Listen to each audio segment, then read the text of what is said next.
The air inside the shuttle was crisp, clinical, and utterly silent.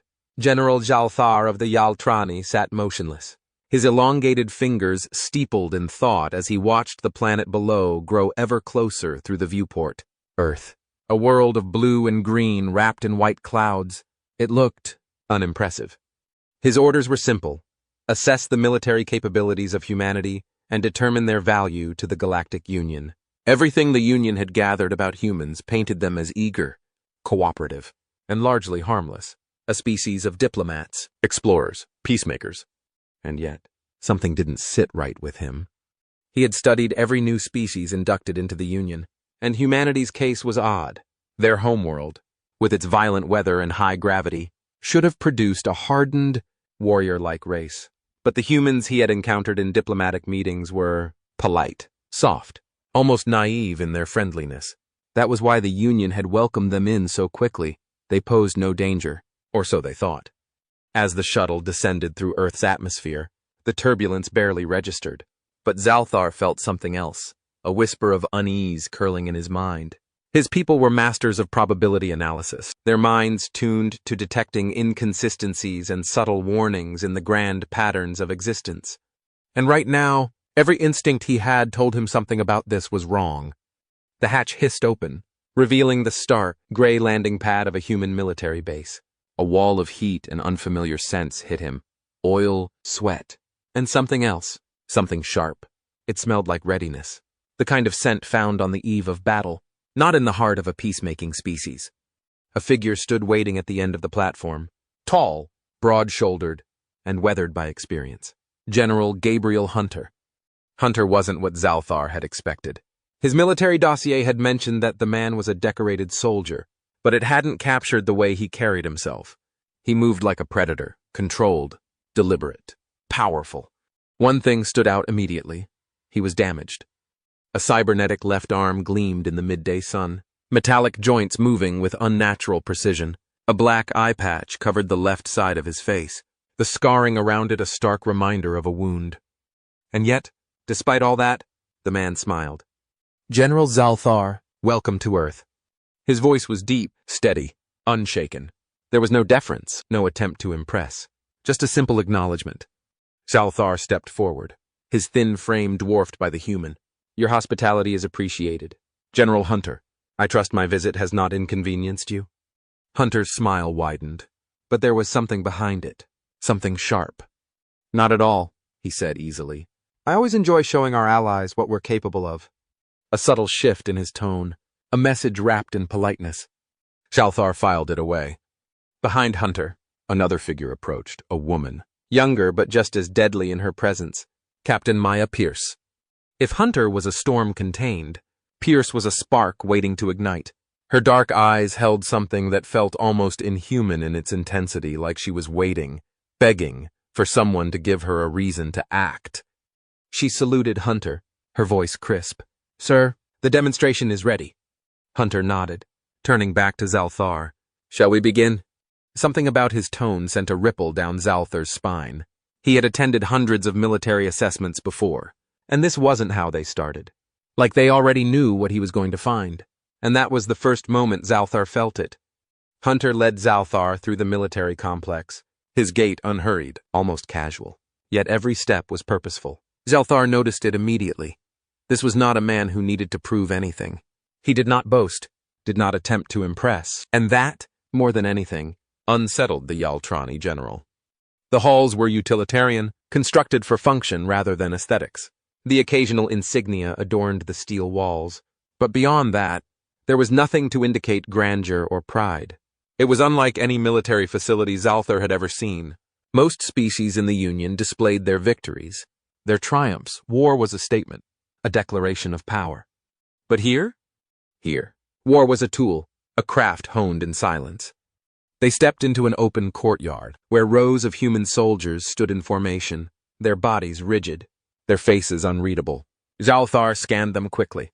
They varied in height, build, and even skin tone, so different from the uniformity of his own forces. Yet there was something about them that felt dangerous, a kind of quiet lethality that made his skin crawl. Hunter stopped at the edge of the field, his cybernetic hand flexing once before settling. He turned toward Xal'thar, his expression unreadable. "Before we begin, General, I have a question for you." Xal'thar blinked, caught off guard. "A question?" "Yes." Hunter's good eye gleamed. "What do you think makes a soldier?" It was a simple question, deceptively simple. Xal'thar considered it carefully before responding. Discipline, training, strategy. He folded his hands behind his back. A soldier is the result of careful conditioning, of honed instincts and precise execution. Hunter studied him for a long moment before letting out a quiet chuckle. A good answer. His gaze flicked to the soldiers before them, but not the right one. Before Xal'thar could ask what he meant, a sharp whistle. The soldiers in formation exploded into motion, moving with synchronization that sent a ripple of unease down Xal'thar's spine. There was no hesitation, no wasted movement. He had expected something different, perhaps a display of military drills, synchronized formations, maybe even a demonstration of weaponry. But this was something else entirely. He watched as two soldiers engaged in a lightning-fast exchange of blows. Yet, despite the intensity of the combat, there was no rage, no wild aggression, only precision. Xal'thar found himself gripping his wrist, and his pulse unexpectedly quickened. "This is not war strategy," he murmured. "No," Hunter agreed. "This is survival." The word sent a chill through him. Survival. That was not how the Union trained its soldiers. They were warriors of tactics and intellect, relying on superior technology and calculated maneuvers. Survival was something lesser species worried about. And yet, these humans, these soldiers, fought like their lives depended on it. This was not just training.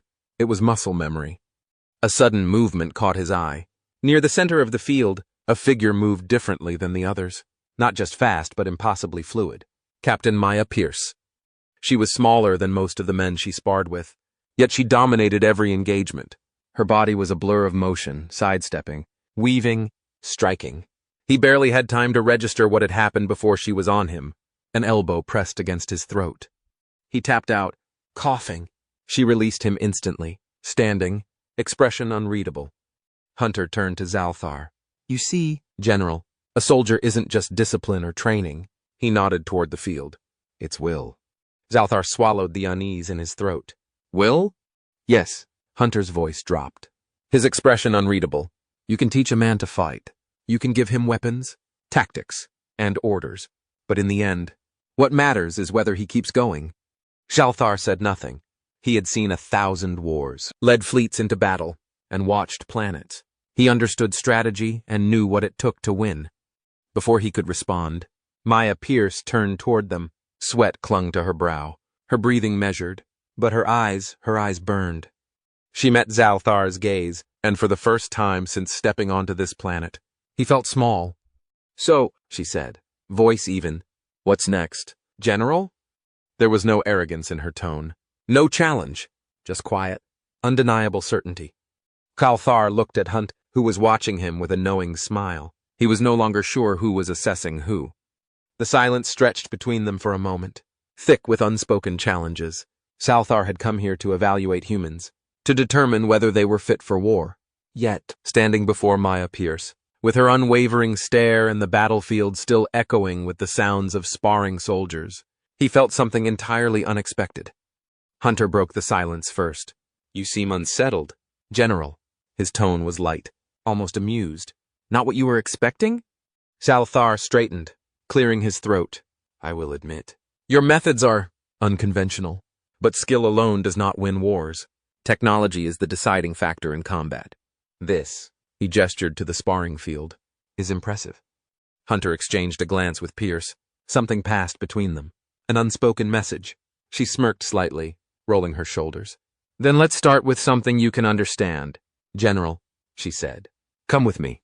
They led him deeper into the base, through steel hallways marked with numbers and insignia, until they reached a set of reinforced doors. As they slid open with a heavy hiss, Xal'thar found himself stepping into an expansive, dimly lit chamber. The scent of oil, gunpowder, and metal filled the air. Rows of firearms and equipment lined the walls, but what caught his attention first were the soldiers moving with lethal precision along the firing range. The sharp crack of gunfire rang through the space. Soldiers fired in controlled bursts, their weapons kicking against their shoulders with mechanical efficiency. Every shot was calculated, every impact dead center. Hunter led Xal'thar toward an observation deck overlooking the range.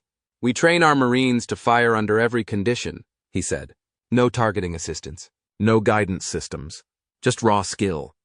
Xal'thar narrowed his eyes. "Most species don't rely on manual aiming. It's primitive." Hunter smirked. "And yet, it works." Pierce stepped forward and grabbed a rifle from a nearby weapon. She checked, then turned to Xal'thar. "You don't believe in human accuracy? Try me." She moved to the range and settled into position. The distant targets blinked red as they activated, shifting randomly at varying distances. Without hesitation, Pierce used it. Xal'thar's jaw tensed. She wasn't even using a scope. Then, without breaking stance, Pierce did something that made his stomach twist. She closed her eyes. Her breathing steadied. The next target activated, shifting erratically across the range. And then, bang! Pierce opened her eyes and glanced at Xal'thar. Still primitive? For the first time since arriving on Earth, he had no response. Hunter clapped a hand on his shoulder, his grip firm. "We train our soldiers to be the weapon. Technology can fail. A soldier's instincts don't." Xal'thar exhaled slowly.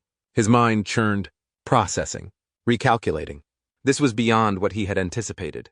Humans were already demonstrating a level of individual combat capability that rivaled, if not exceeded, most Union forces. And yet, they weren't finished. The next stop was the endurance course. What Xal'thar witnessed there sent another shiver down his spine. The Marines ran through mud and jagged terrain, each carrying nearly their own body weight in additional gear. They sprinted, climbed, crawled under razor wire, vaulted over walls, and dragged simulated wounded soldiers, all while under the relentless assault of water cannons, blaring alarms, and deafening simulated explosions. One soldier faltered. His legs trembled, breath ragged. Xal'thar expected him to collapse. Instead, another Marine grabbed his arm, yanked him forward, and shouted, "On your feet. Brother, we don't leave our behind." The struggling soldier gritted his teeth and kept moving. The Union trained its soldiers to fight, execute commands, and operate within strategic formations. Humans are trained to endure. And for the first time, Xal'thar began to understand why the Union had gotten it wrong. They had looked at humans and seen weakness because they mistook resilience for fragility. They mistook kindness for softness. But humans weren't weak. They were unbreakable. By the time they reached the final demonstration, Xal'thar's mind was already spiraling into uncertainty. His species relied on tactical supremacy, calculated strategies, and superior technology. But now he was seeing a different kind of warfare, something far more terrifying. Hunter led him into another chamber, this one colder, more sterile. The walls pulsed faintly with energy, filled with machinery far more advanced than anything Xal'thar had seen on the base so far. And then he saw them. Rows of Marines lay strapped into medical pods, their bodies restrained as pulses of electricity and biotic enhancements surged through them. Their muscles twitched, strengthened, and adapted. Their nervous systems are rewired in real time. Xal'thar's stomach twisted. "What is this?" Hunter stepped forward, voice calm. "This is what happens when a human reaches their limit, and we push them beyond it." Xal'thar's breath caught. He had seen augmentation programs before. They were risky, experimental, and dangerous. No species in the Union had ever dared implement them at this scale. Yet here they were, humans turning their soldiers into something else. The pod nearest to them released a soft hiss as it opened. A Marine stepped out. His breathing was steady. His posture was perfectly controlled. Then, without warning, he disappeared. Not literally, but his speed was unnatural. One moment, he was stepping out of the pod. The next, he was standing inches from Xal'thar, his enhanced body humming with power. Xal'thar flinched. The Marine smirked. Hunter exhaled through his nose as if unsurprised. "Meet our advanced infantry, General, the next generation of human soldiers." Xal'thar stared, his mind racing. Everything he knew about the R had just been rewritten. Humans weren't just warriors. They were survivors, innovators, and monsters of their own making. And for the first time in his long career, he wasn't sure if the Union was ready for them.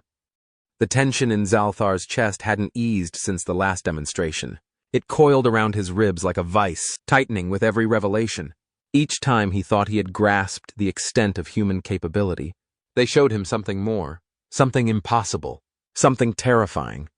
He followed Hunter and Pierce through the corridors of the facility, his mind racing with calculations, reassessments, and the creeping realization that humanity was not what the Union had believed. The sterile glow of overhead lights did little to ease his nerves. The reinforced walls, the security checkpoints, the unwavering posture of every soldier they passed. This was not the infrastructure of a species reliant on the protection of others. Then, without warning, the alarms blared. A deep, guttural klaxon shook the air, reverberating through the steel halls. Lights flashed red. Soldiers immediately snapped into motion. No hesitation, no panic, only swift, disciplined efficiency. Hunter's expression darkened. Pierce was already moving, barking commands into her comm unit. Xal'thar's skin prickled. What's happening? Hunter's cybernetic fingers flexed as he turned to him. His voice was grim but controlled. An unknown fleet just dropped out of FTL near Mars. They're headed straight for us. Xal'thar's breath caught. Who? Hunter's good eye locked onto him. The Xirac. A chill crawled down his spine. The Xirac was a nightmare whispered between the stars. The Union had spent decades trying to fend them off, and even their most advanced fleets had barely held the line. And now they were here. The floor trembled beneath them as defensive systems activated. A voice crackled over the base intercom. Enemy drop pods inbound. Ground forces preparing for engagement. Hunter turned sharply. Pierce, get the general to the bunker. Pierce was already moving, grabbing Xal'thar's arm and pulling him down the corridor. Come on. But Xal'thar resisted. His mind screamed at him to follow, to run, to seek shelter. That was what every instinct of a strategist dictated. Preserve the command structure and avoid unnecessary risks. But another instinct, one he hadn't realized existed, made him hesitate. Needed to understand if humanity could truly stand against the monsters of the void. He wrenched free. No. Pierce spun, eyes narrowing. No? I need to see this, he said, voice firmer than he expected. If humanity is truly as strong as you claim, show me. Pierce studied him for a moment, then exhaled sharply. Fine, but stay out of the way. They moved swiftly, reaching an external platform They fell like meteors, streaking through the atmosphere, their metal shells glowing red-hot. The impact was deafening, the earth shuddering with every collision. And then the Xirac emerged, towering figures clad in dark, organic plating, their movements predatory, fluid, unnatural. Their weapons were twisted amalgamations of steel and bone, humming with energy, and the Marines met them head-on. Xal'thar expected coordinated formations and defensive maneuvers, the tactics drilled into every military force in the Union. But that wasn't how humans fought. They rushed forward. Their movements are precise but brutally aggressive. They did not hold the line. Pierce was already in motion, moving faster than should have been possible. She wove through the battlefield, her enhanced body a blur. A Xirac warrior lunged for her. She sidestepped and pivoted. Another swung a weapon. She ducked low, grabbed its wrist, and counterattacked. Xal'thar's breath came shallow. This was impossible. Then he saw Hunter. The old general stood amid the chaos, his presence unchallenged. A Xirac soldier broke through the line, closing in, too fast for any normal human to react. Hunter didn't flinch. His arm moved first. A blur of metal, his enhanced strength propelling him forward faster than Xal'thar could track. Then, without missing a beat, he kept moving. The Xirac were stronger, larger, and faster than most species in the Union. But against this, against humans, enhanced and trained to endure beyond their limits, they never stood a chance. Xal'thar stood frozen as the battle raged, then dwindled, then ended. The Xirac was knocked down. It had taken minutes. The alarms faded. The gunfire stopped. The only sound left was the wind howling over the wreckage. Hunter turned, lowering his weapon. His expression was unreadable. You wanted to see, General, he said. Well, what do you think? Xal'thar had no words. He had expected to see strength, expected to see skill. He had not expected this. Not relentless, overwhelming devastation. Not a force so terrifying that even the most feared predators in the galaxy lose. He had spent his life studying war, calculating battles, and analyzing strategies. Hunter sighed, rolling his shoulders. We'll debrief in an hour. He turned, stepping over a fallen Zyrak. Clean up the mess. The Marines saluted and moved with machine-like efficiency. Xal'thar stood, and for the first time in his career, he wondered, had the Union made a mistake letting humanity in? Or had they just made their most powerful ally? The battlefield was quiet now. Xal'thar stood amidst the ruins. The once feared warriors of the void lay broken at the feet of humans, the species that the Galactic Union had once deemed too fragile for war. A slow realization settled in his chest, heavy and undeniable. This had not been a battle. It had been a warning. Hunter walked toward him, his cybernetic hand flexing absent as if shaking off the memory of the fight. Around them, the Marines worked with quiet efficiency, retrieving the wounded, securing the perimeter, and ensuring that nothing was left unchecked. Xal'thar exhaled slowly. How? His voice came softer than he expected. How did the Union never see this? Hunter studied him for a moment, then let out a quiet chuckle, though there was no humor in it. Because you saw what you wanted to see, he gestured around them. At the soldiers standing at attention, at the fallen enemy. You saw explorers. You saw diplomats. You saw kindness and thought it meant weakness.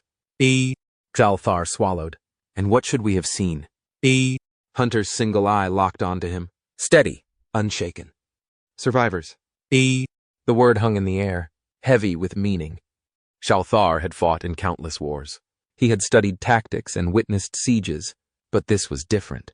Humans didn't fight like other species. They didn't war for conquest, for resources, for glory. They fought because they had to. For centuries, they had fought each other, their own wars shaping them into something the rest of the galaxy had never seen before. When they finally reached the stars, they were forced to soften their edges to become diplomats, traders, and explorers. And now Xal'thar had seen it with his own eyes. A sound behind him made him turn. A group of Marines was gathered around something near the edge of the battlefield. As they stepped aside, Xal'thar's breath caught. Pierce lay on her back, but she still breathed. A medic knelt beside her, working quickly. Hunter moved toward them, his expression tight, jaw clenched. But Pierce's eyes were still open. She saw Xal'thar, and somehow, even now, she smirked. Still think we're the ones that need protecting. General? Her voice was raw, edged with pain, but steady. Xal'thar knelt beside her, looking at this woman, this warrior. He had seen soldiers fight for their people before, but never like this. Never with such absolute conviction, such unshakable defiance.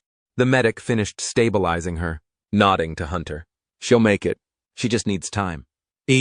Pierce exhaled, relief flickering across her features before her eyes slid shut. Xal'thar stared at her. He had spent his life studying the art of war, calculating outcomes, and analyzing strengths and weaknesses. He had thought he understood what made an empire strong, what made an army unbeatable. Hunter stood, nodding toward the base. Come on, we'll finish this inside. Xal'thar followed in silence. They returned to the command center, where the reports of the battle were already being compiled. Hunter moved to a console, debriefing his officers with quiet authority. Xal'thar remained near the edge of the room, watching. Xal'thar closed his eyes for a brief moment, letting the truth settle. When he first arrived, he believed that humanity's greatest strength was its adaptability, its numbers, and its technology. But now he knew better. It was their will.